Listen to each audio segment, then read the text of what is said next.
তো ওই দেখা যায় বড়মার মন্দির, আর ওইখান থেকে তোমাদেরকে ভিড়টা দেখাচ্ছি ভিড়টা কতটা ভিড় আছে, লাইন পড়ে যাচ্ছে শুক্রবার। তো আজকের দিনে কতটা লাইন পড়ছে তোমাদেরকে দেখাচ্ছি।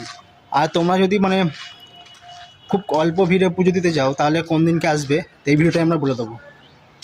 চলো তোমাদেরকে ভিড়টা দেখাই, কতটা লাইন পড়েছে।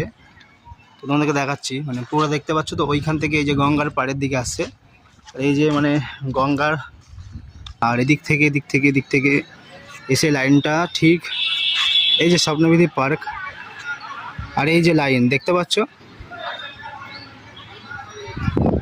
এই যে লাইন এখান থেকে গেছে লাইন। দেখাচ্ছি তোমাদেরকে, দেখো কন্টিনিউ ভিডিওটা।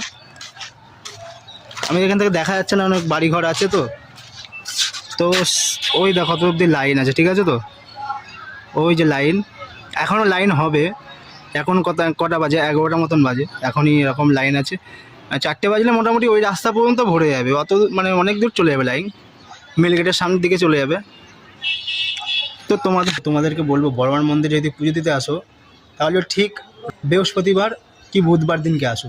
অনেক হালকা থাকে, অনেক ভিড় কম থাকে, ঘন্টার পর ঘন্টার অবধি লাইন দিতে হবে না, মাত্র বেশিক্ষণ লাগবে না তোমাদের ভিড় পুজো দিতে, খুব তাড়াতাড়ি